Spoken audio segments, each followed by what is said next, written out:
Wish TV is focused on family and the community and is committed to sharing the stories of those who are making a difference every day. From the All Indiana Podcast Network and Wish TV, this is Behind the Eight Podcast with Wish TV's George Mallet. This is George Mallet with Behind the Eight. On Monday, February 13th, Wish TV hosted a Health Spotlight Town Hall special. The focus of that special, the fact that racism is a public health crisis. News 8 hosted leaders from 4 of the top healthcare systems in Indianapolis: IU, Eskenazi, Franciscan, and Community. It was a landmark broadcast with healthcare leaders answering tough questions about what they're doing to address racial disparities in healthcare. In a moment, I'll be joined by Wish TV's news director, Al Carl, for a discussion about the importance of this town hall broadcast. Your day moves fast. Your news should too. That's why there's a new and improved Wish TV app, bringing you more local news, breaking alerts, live streaming, weather forecast, radar, and Indiana sports, all in one place. Customize your news feed to see the stories that matter most to you and get the information you need when you need it. Download the new and improved Wish TV app today on iOS or Android and take News 8 with you everywhere. And I'm joined now by the news director at Wish TV 8, Al Carl, for a discussion about racism as a public health crisis, a recent town hall that we held. And Al, give me a sense of what went into the origins of this program. I think, George, first of all, you got to think about what that title even means. Racism is a public health crisis. It's not asking a question. Right. It's making a declarative statement. So what really has gone into this is a couple of local organizations, namely the Indianapolis Recorder, which is the oldest African-American newspaper in the nation, continuously run since, I think, 1895, and along with the Greater Indianapolis Branch of the NAACP. Those two organizations, for the last several years, have really wondered what they can do to help that constituency in this city and in this region that is underserved by the medical healthcare system. So what they've done is, over the last couple of years, they've taken it upon themselves to get some of the major hospital groups in Indianapolis together to talk about it. And they've actually had their own town hall meetings on Zoom and in other formats the last 2 years. This year they said, what if we can get a local television station to do it with us? And they, along with our hospital partner, which is Community Healthcare Systems, and we do quarterly town hall meetings with them as it is, they felt like if they could get community health interested in this subject, that perhaps they could get some synergy with Wish TV. And that's exactly what happened. So it was a committee, including the folks from the newspaper, the folks from NAACP and Community Health, that made this thing happen. And so you had the four of the major hospital groups in town, including Eskenazi, Community Health, IU, and Franciscan. Those are 4 of the 5 biggies in the state. Were all on our set talking about that one question. And that was important because, and correct me if I'm wrong, this is the first time you had 8 leaders from those 4 institutions all sitting down together to talk about a specific problem. 100%. And it was really historic in that manner. These are major hospitals and their CEOs. It was the top person from each hospital and each hospital group that was willing to sit down and talk about their commitment to addressing this issue moving forward. So they broke it down into really 3 questions, and they were, what have we accomplished over the last 12 months? What do we hope to accomplish over the next 6 to 12 months? And what can you, the patient, do to help out? And so it was totally an opportunity for the hospitals to acknowledge that there is a disparity in healthcare, and how can they be a part of that solution. And there really is empirical data that shows being black is hazardous to your health, and not just here in Indiana. I'll give you an example. One of the subject matter areas was infant mortality and infant death rates. In the black community, black women are 50% less likely to get prenatal care in the first trimester. And prenatal care in that first trimester is a main predictor of whether your child will be healthy or have a healthy birth weight. And that's a huge problem a black community. So how do you address that? What are the mechanisms to try to fight that? Is it education? Is it access? Is it the way people feel culturally when they walk into a hospital? And those are all the questions that they tackle. And it's looking at all aspects of healthcare. So they have to look at some of the things they need to improve on, and they're trying their best to do that. I don't want to get too far into the weeds, but does this represent sort of a changing role for us in local television news in terms of becoming advocacy journalists? Yeah, look, George, you've been here long enough now to know that Wish TV we really feel that we are the community television station, and you know that from being in other markets, and myself too. You work in other markets, and you come to a place like in Indianapolis, work at Wish TV, where we're locally owned by Dwan McCoy, who grew up here in Indianapolis in Hawville, went to high school here, went to college here, and got his first television job here in the city before he went off to be a broadcaster and ultimately own television stations. And because we're locally owned, we really feel a commitment to the community in a very significant way. And of course, Dwan is himself a minority owner, one of only 2% of all television stations owned by a black company. So he feels very strongly about that, and this television station feels it's part of our fabric. So yes, it's advocacy journalism, but for all the right reasons. We're here to help support underserved portions of our community. That is Al Carl, our news director. When we come back, we're going to hear some highlights from the town hall. Racism is a public health crisis. Thank you, Al. You're welcome. From Wish TV and Community Health Network, this is a Health Spotlight Town Hall Special. Good evening to you, and welcome to this Health Spotlight special right here on Wish TV. For the next hour, we want to focus on a specific powerful statement. Racism is a public health crisis. More than 250 state and local governments and other organizations have made that declaration around the United States. Here in Indiana, 6 communities have done it, including the city of Indianapolis, nearly 3 years ago. In the past 2 years, the Indianapolis Recorder and the Indianapolis Branch of the NAACP have gathered top healthcare leaders to address that issue. Tonight, we're proud to work in conjunction with both groups, and for the first time, those hospital leaders are here to answer those questions live on television, including questions that we've received from you. So let's go ahead and introduce you to those healthcare leaders right now. Dr. Lisa Harris is the Chief Executive Officer for Eskenazi Health.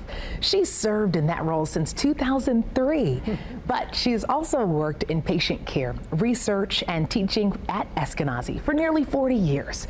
Dr. Harris is a past chair of the board of directors for the American Red Cross of Indiana. Thank you so much for being here. Diane McDaniel is the Senior Vice President and Chief Diversity, Equity, and Inclusion Officer for Community Health Network. Diane joined Community in 2020 as the first person to hold that position with Community. She also chairs Community Racial and Social Equity Steering Committee and is fabulous while doing it. And we also want to welcome in Dennis Murphy, the President and CEO of IU Health, the largest healthcare system in Indiana. He's been with IU Health for 10 years now. He also serves on the board of the Indiana Hospital Association, Indianapolis Urban League, and is the chair of the American Hospital Association Price Transparency Task Force. Good to see you, sir. Thank you for being here. And Dr. James Callahan III is the Senior Vice President and Chief Operating Officer for Franciscan Alliance. The group operates 12 hospitals in Indiana and South suburban Chicago. He has previously served as president of Franciscan Health, Indianapolis, Mooresville, Carmel. He's also a fellow of the American College of Healthcare Executives and the American Academy of Family Physicians. We want to thank you all for joining us tonight. Obviously, the resumes speak for themselves, and for being part of this series of discussions with the Recorder and the NAACP. Thank you very much. And you all have been having these kitchen table conversations for a while now, and I think that we need to start with this. We've heard the theme tonight. Racism is a public health crisis. But it's hard to answer questions without defining what this question means to each of you. So that phrase, what does it mean to each of you? We'll start with you. Well, first of all, I want to thank the Indianapolis Recorder, the NAACP, and Wish TV for pulling this together. The effort taken to put this together. This is important work.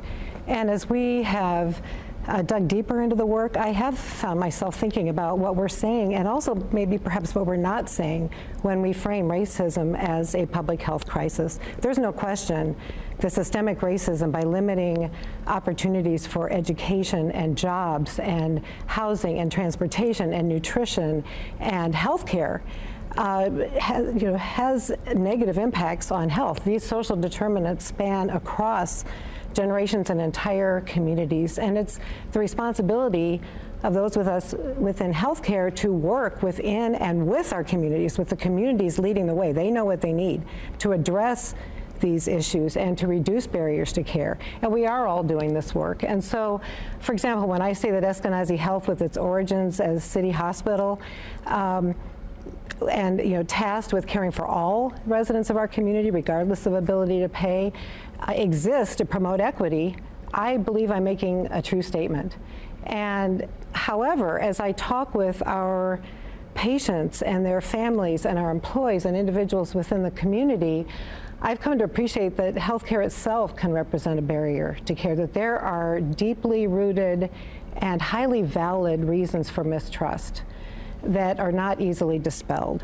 So, for example, it's also a truth that we need to own that the few Black graduates of the IU School of Medicine who tested into internships at City Hospital in the early 20th century were not allowed to eat with their physician colleagues in the dining room, but rather required to eat with the Black employees in a segregated part of the dining room. So this is just a couple of generations ago in our community, and these stories die hard. And this is why it takes time and effort to build trust. And when a Black or an ethnic minority patient gets poor health care, or their concerns about their care or their complaints about their health care are dismissed or not taken seriously, that erodes, that destroys what fragile trust we might have built. And they feel devalued, unseen, ignored, hurt, and they become reticent to seek care. And as their negative experiences resonate through their families and their neighborhoods and their communities, that creates the barrier to care for which we are uniquely responsible and that we need to keep top of mind as we address the breadth of racism's impact on public health. So many different layers to this definition. Yes. How about for you? How would you define this statement? Well, first of all, I too echo just thank you for this opportunity, and to the Indianapolis Recorder and the NAACP of Greater Indianapolis. I think I'm in a unique situation at Community Health Network, heading up diversity, equity, and inclusion for our health system, because we partner and we automatically know, first of all, that racism, we haven't solved that problem yet in the United States. And so here in Indiana, in collaboration with the other three systems, we are collectively looking at ways and listening to the community, because after all, who has the pulse on knowing what the wants and needs and expectations of the community is, but the community itself. So solving this problem and looking at, because we are a multicultural environment that we live in today, being in tune with those needs. And that's basically the social determinants of health. Also looking at how our patients, how they feel secure and safe within our walls. That's important. But also looking at our communities that are marginalized and making sure that we are aligned and we are hearing. And that's basically our ongoing, constant conversation. It's not one and done, it's forever. And that's basically looking at, keeping aligned, and trying collectively together to solve what seems to be an age-old problem with racism in the United States and also within our community. But as a healthcare system, we owe it to staying in there, doing the work, and solving this issue. Dennis and Dr. Callahan, I want to get you gentlemen in as well. Dennis, we'll start with you here on this one.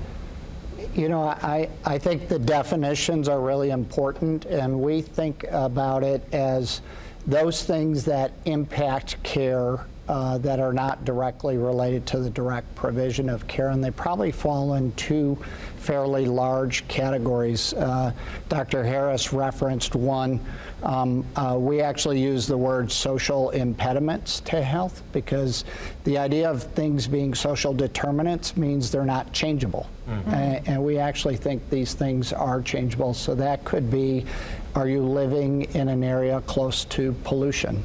Do you have access to good education and good jobs? Are you safe in your neighborhood? So are you able to avoid gun violence? So there are a whole series of those impediments that actually have a huge component of how your health is. Some researchers believe that's about 80% of your health is actually determined by things other than the care that you've actually been given. Wow, that's a big number. And so it's a huge part, I think, of what all of us believe is that we have to get outside the four walls of our organization if we're really all kind of imbued with this idea that we have to make Indiana a healthier place. That's our job. And so that means getting outside our four walls. The second dimension, I think, is also really important, and I think Diane referenced it. It's what happens when you're inside our four walls? Do we treat you with respect? Do we genuinely hear you? Do we ask questions that make you comfortable, that you're willing to be a partner in that care with us? And so I think it's our responsibility to deal with both of those dimensions holistically and fully if you're really going to try and make a difference in this space. And I think that's why we believe it's a crisis, because we see the data shows that we're not dealing with either one of those dimensions as well as we could. Dr. Callahan, we want to get your thoughts on this topic as well. And as has been said, we want to get out in the community and really understand those health inequities, see where they're occurring. And for us as a Catholic health system, placing that in the context of respecting every life that we're privileged to serve.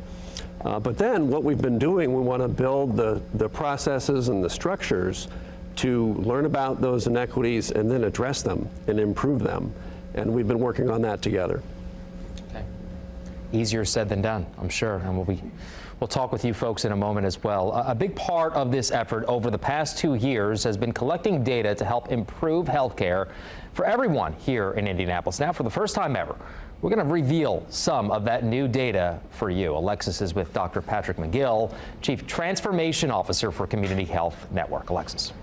Phil, thank you so much. Dr. McGill, thank you so much Absolutely. for being here with me. You know, I know that a big key factor that many of these folks have been working on is just trying to figure out how to have and develop data on patients. Before we get into the specific numbers, let's go ahead and talk about why having that type of data is so important. Absolutely. You know, having a robust data set to understand where we are and where we would like to go is so important, so that we're all talking the same language. We're talking about the same measures of success and understanding where the differences are so that we can focus the health care for Hoosiers, for all Hoosiers across the board. I don't know about you, but I'm a visual learner, so let's go ahead and dive into some of these brand new numbers. This is based on patients that have been going through any of the 4 healthcare systems that we have here tonight, correct? Right. Correct. So we wanted to start with a common set of patients. So we started with everybody who lives in Marion County, so they have a Marion County address, who has touched any of the 4 systems represented tonight. So that could have been an inpatient admission when they got admitted to the hospital, an ER visit, or a visit with their primary care physician or specialist. Could have been any touch that they had. We wanted to look at that data And we've really leveraged the Indiana Health Information Exchange for that data set because it's so robust with all the health systems submitting data. That sounds like a lot of people. It's a lot of people. It's a lot of people. Let's go ahead and break down some of those numbers here. Let's go ahead and start by talking about diabetes and the population in Marion County. Right. So what we want to start with the first disease state, which is diabetes, or think about diabetes, it's irregular or abnormal blood glucose control.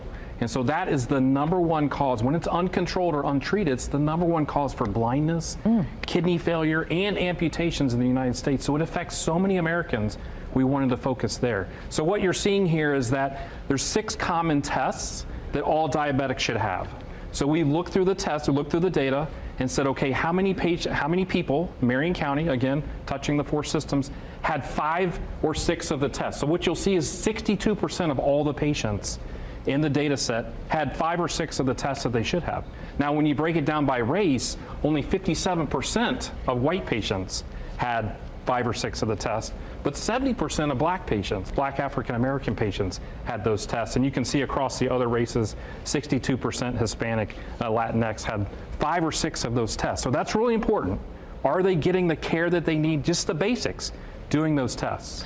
Now, that seems like a pretty large disparity there. Do we understand why those numbers are the way that they are? It could be education. It could be the level of care that they came in. Were they coming into primary care, or were they touching in the ER, where it might have been emergency care, and really diabetes wasn't the focus. So we really didn't want to discriminate against any of that. Look at, were they just getting the test? And I think this is really where the question starts to get really interesting, because as you see the control, let's just stick with A1C, which is really a marker of diabetes and sugar control.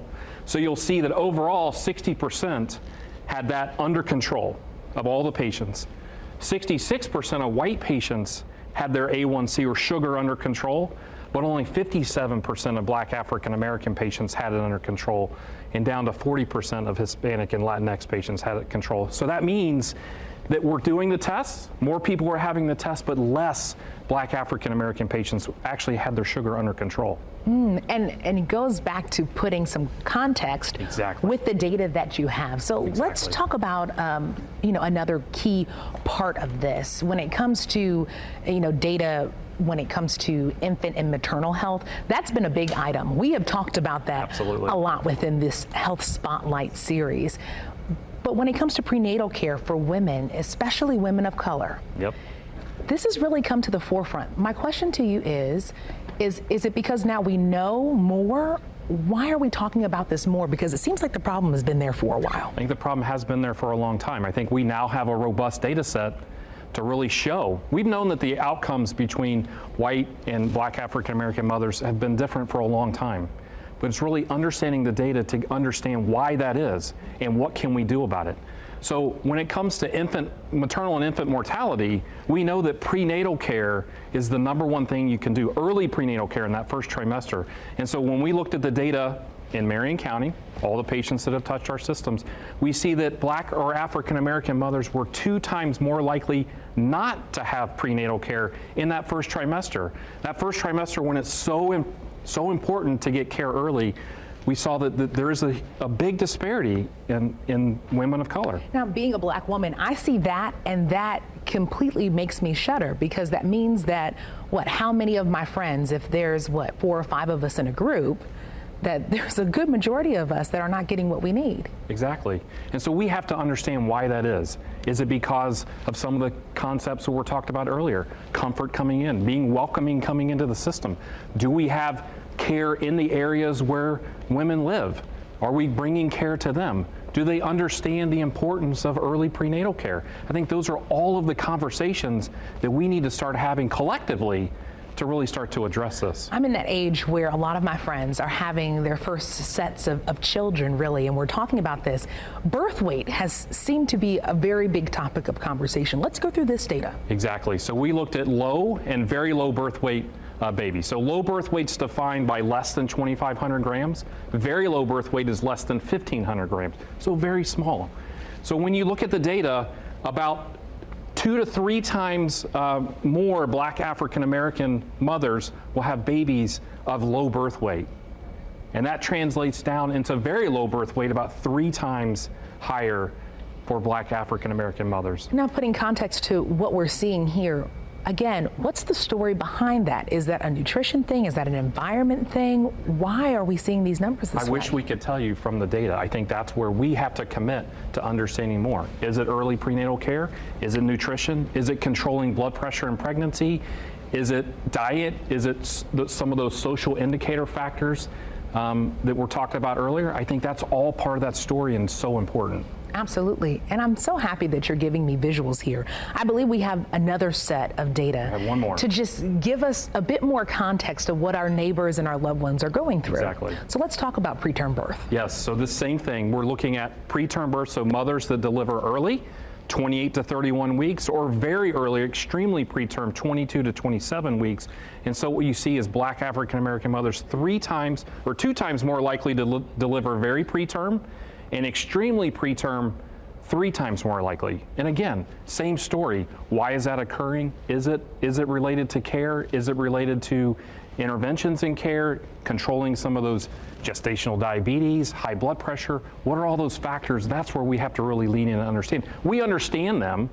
We know many of the factors, but what can we do about them? How do we engage at the right time to really make a difference? I'm so happy that you broke that down for us, because these are the conversations that we're having amongst ourselves, but we need to be having them with people just like you and our neighbors. So let's talk about diabetes, because I know our blood pressure rather, because I know that this has been something that's been huge in my family, and I feel like we talk about it, but we don't get very far. Exactly. So diet or hypertension or high blood pressure, hypertension is so important. It impacts so many Americans, and especially Hoosiers. It's very prevalent with Hoosiers. And so when we looked at the data, there's 2 things that we wanted to look at. Was your blood pressure monitored or measured when you went in to see the doctor or provider, and was it under control? So when we looked at the data, the top is, was your blood pressure taken and recorded? So that should be something to empower people. When you go see your provider, take my blood pressure. Why did you not take my blood pressure? So what we see is 69% of white patients had their blood pressure taken. 80% of Black African Americans had their blood pressure taken. And this is 2018, 2019, 2020. So you can see a little bit of a drop off into 2020. Is there a little bit of a COVID impact here? Sure, Could but be. you saw an increase here in 2019. Right. And then the bottom is, so was your blood pressure taken? The bottom is, was your blood pressure controlled? So where you see it's a huge drop off. Of the 80% of Black African Americans that had their blood pressure checked, only 70% were controlled compared to 77% of whites. So there's a drop off in control. Again, it's education. Could it be related to diet? Is it blood medication adherence? Can they afford the medication? Are they taking the medication? Are they following up regularly? What are all those factors? That's where we have to lean in and help people understand why it's important, and then help them with the needs that they have to address those concerns. Helping people is the charge, and I think with what we're learning here today, we'll be able to do that. Matter of fact, I'm going to go ahead and pitch it over to my friend Phil, because he has even more ways we can help. What an amazing conversation, right? Good stuff right there. So I want to welcome back in our healthcare leaders. Ladies and gentlemen, you saw the data, eye-opening stuff. And Diane, I want to go to you first on this one. What have we learned from this data? We learned. And are there any surprises? We learned for sure some of the things that we thought or perceived as far as lived experiences are actually there. We're able to actually see and touch the data. And plus, as Dr. McGill just stated, it gives us opportunity to dig deeper, to try to find out more around the why. As far as surprises, there were some surprises in the data when looking at it for me. Having been, and also in my family, hypertension has been there for a number of years. But to see the actual impact in the Black and African American community, it becomes real. So as far as a surprise there, no, but seeing, knowing that there is a lot of additional work that needs to be done and it's up to us to do it, yes. Dr. Harris? I've practiced with Eskenazi Health for about 40 years, so I'm not sure that there were many surprises. I've cared for patients with diabetes and hypertension, and I know these Maybe issues. Not surprises, but do those numbers help you? They do. I think they proved out something that we know to be true, and our patients in our communities know to be true, and that is we know that nutrition is at the foundation of all these chronic diseases that disproportionately burden our communities. And so looking at this helped us realize that we need to add something else to our data collection. And so we started screening all of our patients for food insecurity because we know that 80% of chronic disease can be prevented, better managed, and in some cases reversed by good nutrition. As Dennis was referring to this. I was going to say that, Dennis, you were just talking about that, right?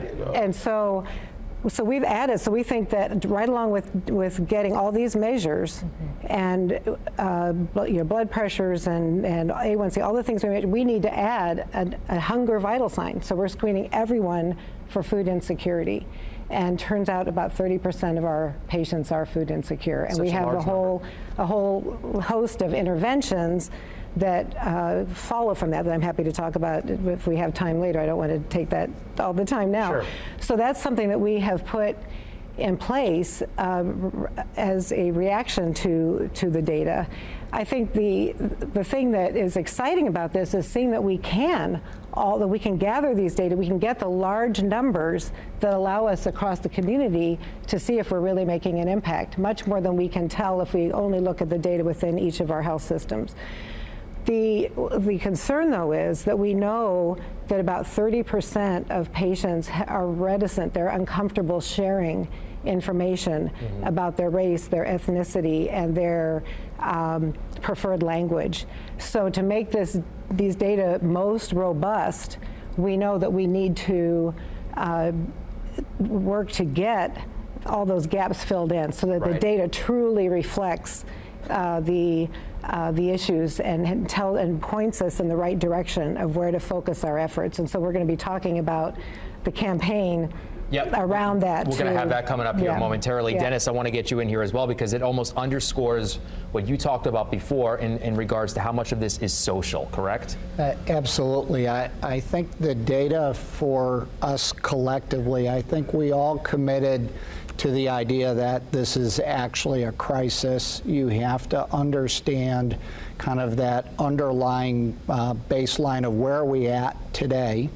I think Dr. McGill said a couple times, now we know we have to do something. We have to understand better where those interventions are. But even for community and IU Health, this has led to a program called iHeart, which is actually funded by a medical company that's actually allowing us to do hypertension screenings and interventions around cardiovascular care. We've done that with 3,500 people already in 150 different screening events. Wow. And so I think for us, this is going to be a process of understanding those things that are driving the data you saw, and then developing interventions. I love Dr. Harris's comment around not only understanding the food insufficiency, but having a set of interventions that make a difference. I think that's what all of us are seeing this data begin to tell us is where do we need to build interventions, and ideally, as years go on, are the interventions effective? Are they making a difference? Dr. Callahan, I want to get you in here too because we're almost out of time before we go to a break. How does the data help tell the story and also really kind of give you a goal to reach? Right, so we saw two parts of the data. One is how do you get to folks to get these things measured, the blood pressure and the blood sugar. That's just part one, though. Part two is how do you treat it? And how do you educate people that these are not abstract numbers, blood pressure and glucose numbers. They're risk factors for having a heart attack and a stroke and all the things that Dr. McGill said. So that's the education that has to happen. so many layers to this, but I think we're peeling them back one thing at a time, that's for sure. We're trying. Definitely You folks are trying. Welcome back to this Wish TV Health Spotlight Town Hall Special. We are so proud to work in conjunction with the Greater Indianapolis Branch of the NAACP and the Indianapolis Recorder on tonight's event. In fact, this is the third town hall hosted by the groups to talk equity in healthcare. So tonight, we welcome in the leaders of those two organizations. Good evening. I'm Crystal Ratcliffe, the president of the Greater Indianapolis Branch of the National Association for the Advancement of Colored People. And I'm Robert Shigog, President and CEO of the Indianapolis Recorder newspaper. For more than 110 years, the Greater Indianapolis Branch of the NAACP has worked to ensure the political, educational, social, and economic equality rights of all persons. It's why, for the past 2 years, we've urged leaders of the healthcare systems to make commitments to health equity. We're committed to continue asking questions of healthcare leaders to reach that goal for everyone. The Indianapolis Recorder newspaper has always been a major voice for the black community since 1895. The Recorder has always been an advocate and a voice for the voiceless. This is why we are committed to these town halls and to educate and motivate the community and preserve the community's knowledge on important issues. We thank the hospital executives who have joined us tonight, and we thank you for watching. And of course, we are so excited to not only have the amazing folks from the NAACP as well as the Recorder, but these amazing folks that have been working so hard, welcoming back our executives from the Indianapolis healthcare systems. One of the key things for us to talk about tonight is what can be done in the next 6 to 12 months? What specific plans and goals do you all have this year to try to address equity and equitable health care? Because I know how your brains work. You know, we have to be very specific in our time frame here. But what do you all have in store? Let's actually start on this side and work our way. All right, well, thanks. Well, partnerships in the community are key. And so, you know, working on reducing diabetes, working on blood pressure and preventing heart attacks and strokes are so key, as we've been talking about. So one thing we do is try to achieve grants to reduce these health crises. So we have one in effect to reduce diabetes in our African American and Burmese and Sikh populations on the south side of Indianapolis, and another for suicide reduction in the African American community. One thing we're doing is learning from our fellow hospital colleagues, and we have one of our hospitals in South Suburban Chicago, and there we've used community healthcare workers to go into the homes, often of African American patients, to monitor the blood pressure and diabetes, as we've talked about. And we've made some improvements in the kinds of metrics you and Dr. McGill were discussing, and we expect to do that this year here in the Indianapolis area. Very intentional, absolutely. How about you all? You know, I think it goes back to those two dimensions again. What do you do outside? So we at IU Health have set aside $200 million for community impact investments. And so that goes back to those social impediments to health. How do we think about food access? How do we think about job skill training so that people can get jobs? Because we feel like that's a critical component. How do we think about behavioral health issues in the community? And then I think within our four walls, it is some of the things that Dr. Callahan talked about. How are we addressing, importantly, I think, infant mortality? We've created a doula program. Which is huge. A lot of people want doulas nowadays. Yep. That is like the thing. And importantly, black doulas, so that there are people from the community serving people in that community. Also, I think childhood immunizations go hand in hand with, I think that infant and maternal mortality. So we actually have caseworkers actually taking the time to explain the importance, because I think through COVID we've learned there's probably a lot of misinformation or disinformation about the importance of vaccines, and we want to get back to let's have a conversation, let's explain what that means to those patients and Dennis, their families. I just want to follow up. You know, it's hard to talk about healthcare without talking about cost, right? Yep. Financially. How do we help people out when it comes to that? Yeah, I think for all the organizations you see here, we all have really robust charity care policies. And I know for IU Health, all of our providers, whether they're physicians, nurse practitioners, or physician assistants, they're not incented to see any one patient over another. They treat all people equally. And so I think the key is, again, a conversation. We have financial counselors that will help people get enrolled in the appropriate programs. And if not, we will help care for them just through charity care. You know, I think one of my core messages is trust us. That come to us, tell us what is going on, tell us how we can help you, and we will engage. We will find ways to care for you, because I do think that barrier of, oh my God, I can't afford to get care, is part of that social impediments to health, and we're here to help. And I mean that collectively. All of us want that. That's huge. That's a conversation that many of us are having. Let's get specific here, and we want to hear from you all as well. I'll start with you. You know, Black and Hispanic communities, many Black and Hispanic communities, have proven to have difficulty having the resources, as we were just talking about, to try to get the help that they need. So how can your health organizations try to not only help them get the resources, but really help them with the confidence to even know where to look? Because speaking from experience, I had no idea that I have a social worker that I can just reach out to, no matter who I am or what I make. Okay. Well, first of all, I do want to share with you that this year we have in place, it's a diversity, equity, and strategy plan. It's a 5-year plan that was developed last year by 26 of our employees. And our employees, we refer to them as caregivers, but designed this plan. And health equity, it's a 6-point focused plan, but health equity is at the core of that plan.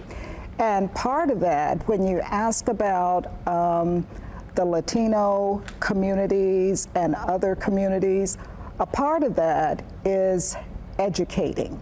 And that it starts from within, educating our workforce, but also reaching out to the community to provide additional education regarding this is a safe place to be, you are welcome, and basically sharing how we can come along beside to address any question that you might have, any health concern. But I do want to share something. That Community Health Network is in our school systems. We have a school partnership there, and 650 of our employees, our caregivers, are in over 150 schools in the Indianapolis area, where we are providing services for our youth, and that's on a daily basis. And over last year, there were over 1,000,004 visits for children that are in the school system to asking for health care. So as far as being able to reach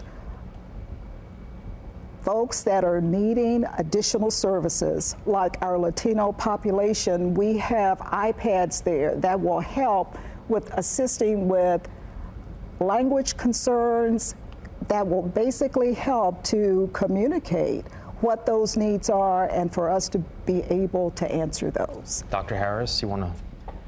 Well, I'm trying to decide which of these things to dock into. I think, you know, for the majority of our history, most of the patients we care for have you know, been uninsured, and certainly Medicaid expansion has helped that to a great extent. But we have over decades built up, armies of financial counselors and social workers and interpreters, and that's just part of the fabric of care. But we have made that much more intentional by working again out into the community. We now have community health workers that emanate from the health system out into the community, dozens of community health workers, but also community health weavers that are coming from the community. We know that the community knows what the community needs. They know what resources they have. And so we are getting much more deliberate about that work within the communities. And so, for example, around 3 of our health centers, we are now describing health equity zones, where we are working very intentionally with the community leading the way. The neighborhood organizations in those communities are leading the way, convening dozens of partners. We're just one of the partners in these efforts, and we will be looking at the same kind of data that we're presenting here, and seeing the effectiveness of this particular approach. I think we already know from talking with the communities that, again, that the nutrition, they recognize that as the biggest problem. So that's why we have really doubled down in terms of being able to not just screen for food insecurity, but when we identify individuals who are food insecure, we link them with individuals who are on our team only to get them enrolled in the Supplemental Nutrition and Assistance Program. And it's so awesome that there's so many intentional efforts as well. And we'll continue to peel back the layers. We're getting to know how the sausage is made. Oh, yeah. Oh, yeah, we are. I want to welcome in a very important guest tonight, Dr. Bronson Tucker Edmonds, Vice President and Chief Equity Officer at IU Health. Doc, good to see you. Thanks for joining us. Thanks for having me. Absolutely. This is an important one. Okay, so we Ask Because We Care program, something we've talked about several times tonight. What exactly is that? The We Ask Because We Care program is actually adapted from a program rolled out at Henry Ford Health System. And the idea of the program is to help us increase our capture rate around information regarding patients' race, ethnicity, and their preferred language. This is important. It's actually really critical to several of the conversations we've already had tonight. You saw the data that was put forward. That data is only as good as the information that we're provided from our patients in their encounters with the health system. And so if people are feeling reluctant or skeptical, as Dr. Harris suggested, to provide us with that data, then we have these gaps, right? And we may be drawing incorrect conclusions. We may not have the best information to guide our decision making. So it's very important to get the correct information. We'll get into how you do that here momentarily, but it started back in October of 2022. Is it working the way we hoped? And I wanted to step out to give you all a good view of what we're talking about here. Absolutely. So one of the things that I can speak for our health systems, but I also know with our partners that we've been working with, that we are seeing steady increases. At IU Health, we started our year at 82% of our patients had a recorded race, ethnicity, and preferred language on their record. By the end of our year after the campaign, we saw those rates up to 89%. So we are seeing them trend upward, and we're hoping over time to exceed 95% of our patients, meaning that for 95% of our patients, we've got race, ethnicity, and language captured in their health records. Okay, so it's a conversation that you usually have with your doctor, right? But it goes further than that, does it not? I mean, you also talk about, there's a marketing campaign as well. I mean, you've used radio, TV. Talk about this if you can a little bit, and how this helps tell the story. Absolutely. So it was critical for us to really contend with one of the real challenges is that patients are oftentimes skeptical because, yes, you have these conversations with your doctor, but you're also having them with the registration right when you come to sign up for care, right? And a lot of people were wondering, why are they asking me these questions? Is this going to help me? Is this going to harm me? How are they going to use this information? So it was really key, if we were going to improve the quality of our data, that we helped the full community understand why we ask. we ask because we care. And so we actually collaborated across the 4 health systems, all putting a community-facing marketing campaign out. We ran more than 4,100 30-second sort of radio commercial spots, made more than 5.5 million impressions in the community across 4 different locales, and we did so in Spanish and in English in order to try to get the word out, to help people understand, why do we ask? We ask because we want to understand the communities we serve, we want to identify health inequities, and we want to be able to provide you with the best care that's really designed for you. So let's get back to what we talked about here at the top, and folks trusting, right? And having this conversation, having to give the data. It's not an easy conversation to have because, as we mentioned before, about 30% are reluctant to give that information.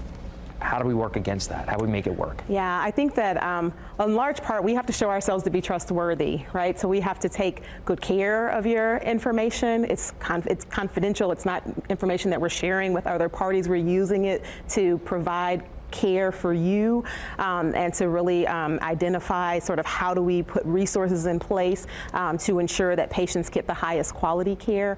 It's care that, these are pieces of information that we're obtaining really only to help and not to harm. But I do understand that we have some ground to make up to prove to all of our community members that we are trustworthy with their data and with their care. It's a tough conversation. Dr. Edmonds, thank you for being here.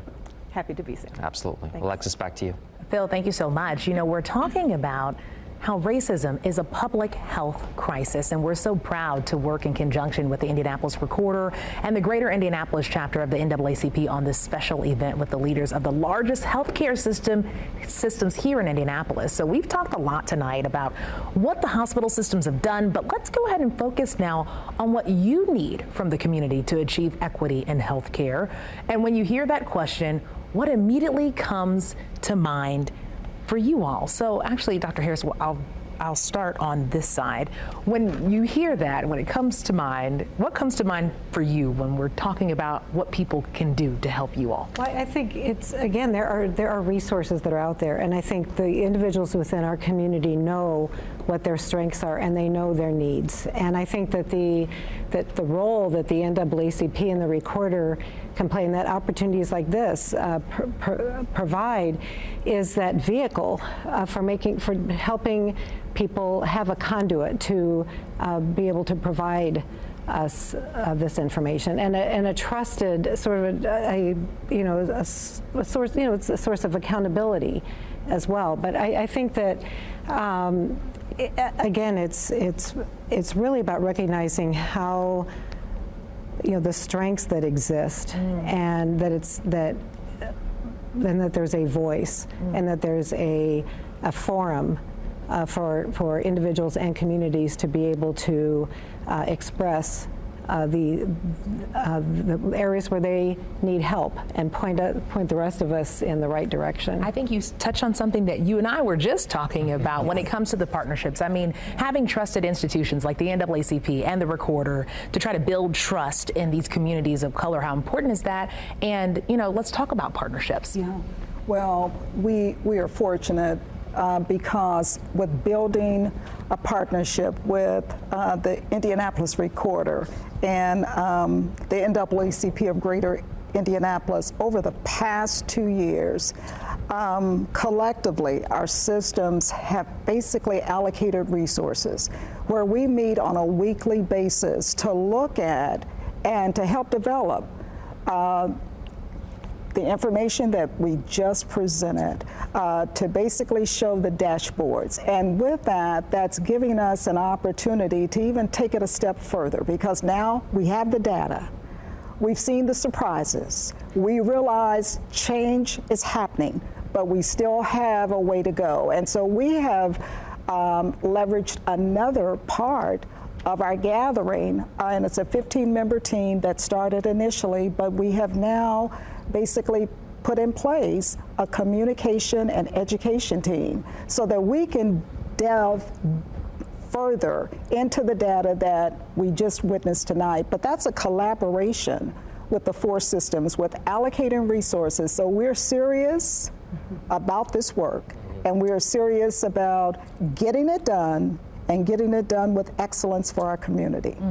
You know, Dennis, I want to circle back to what Dr. Edmonds talked about, that 30% and how important it is for us moving forward to get the right data, to really kind of hit a home run when it comes to this and getting it accurate. Yes, I think Dr. Tucker Edmonds started with what I would consider the kind of tip of the iceberg, which is tell us who you are and what's your preferred communication style, what language. You know, if you go back to that earlier comment around understanding those social impediments to health, we need to know that too. We need to have a discussion with you about do you have access to food? Can you get to the hospital or to your clinic? Do you have transportation? Do you feel safe at home? There's a whole set of discussions that I think for our systems then determine, can we bring additional resources to bear on your health? Transportation, that's a tough one. It's a barrier, no doubt, right? And you know, I think all of us have creative solutions. Some of us have worked with Uber to be a transportation provider for our patients. It's interesting in more rural communities, that's harder, so you have to find other alternatives. But I think, again, the real data for us is the starting point of building that trust and then being able to get more information from patients to deal with those issues that impact their health care but are not straightforward clinical issues. Well, let's assume that we're sitting in these chairs, you know, this time next year. Yeah. How do we know that all the things that we've been talking about and educating people at home about are working? What does success and equity look like? So I think it goes back to your previous question, is how can we collaborate with the community? What can everybody do out there to act on these things? So go to the resources, whether it's through the NAACP or the Recorder, through our health systems. There are resources to improve health there. And also I would say to folks that look for the resources with regard to career possibilities. The healthcare sector is a large part of the economy, and we have great shortages of healthcare workers, whether it's paramedic or nurse or physician. There are education pathways that we can assist with to develop that, because you know, we want good health outcomes for individuals, but we want it for the community too, because that leads to better economic health. You know, a lot of people don't get a chance to sit down and speak with you all, and I know our time is winding down. But each one of you quickly, if you could say one sentence to every family out there, just talking to them like you're talking to your kids or maybe your mom or your dad, what would that one sentence be? And I'll start on this end. Oh, dear. I know. But it's because you have a family. It could be more than one sentence. Go ahead. Just know that we know that these opportunities, we know that health happens or not in your homes, in your neighborhoods. It's where you live, work, and play, worship, you know, raise your families. We understand that.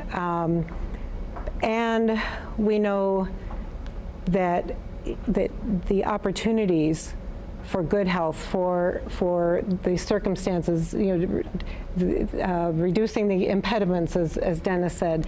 We know that to achieve equity, these opportunities have to be available to everyone, and especially those who historically have been, because of longstanding inequities, longstanding social injustice, have been on, been on the short end of the stick. Especially, those individuals need all of our attention. And just know that if you let us know, work with us, let's work together so we can make things better. We have about 90 seconds left. Diane, I want to get you all in here. So yes, go ahead, quickly. Diane. Final thought. Ask questions. No, don't filter what you're thinking. Ask questions. Ask for help. Ask for clarity. And just continue to reach out, because we're all in this together. Dennis? Yeah, I would say be proactive. So advocate for yourself, go to the immunizations, go to the health fairs, the screenings, and talk to people. I think just being open about your needs is critically important. Reach out and keep communicating. Communication is the key. That's right. Okay. Well, hopefully we have this conversation and we keep moving in the right direction here in the future, in the months and the years ahead. Thank you so much for being here tonight. Thank you. And thank you for being open to having a real conversation with us. And we thank you all for joining us tonight for this extremely special Health Spotlight Forum. Our thanks to the hospital leaders who have not only been here tonight, but have really just spent the time to be genuine and sincere with us tonight. We thank you for that. Fantastic conversation. We also want to thank the Greater Indianapolis Branch of the NAACP and the Indianapolis Recorder for helping us bring the panel together. This is George Mallet. My thanks to News Director Al Carl for joining me on Behind the Eight. The entire Wish TV Health Spotlight Town Hall Special, Racism is a Public Health Crisis, remains available at wishtv.com. Be sure to listen and subscribe to Behind the Eight and all of the podcasts available on the All Indiana Podcast Network. From the All Indiana Podcast Network, this is Behind the Eight Podcast with Wish TV's George Mallet. Be sure to like, follow, and subscribe to this podcast wherever you get your podcasts. And connect for even more on Facebook and at wishtv.com.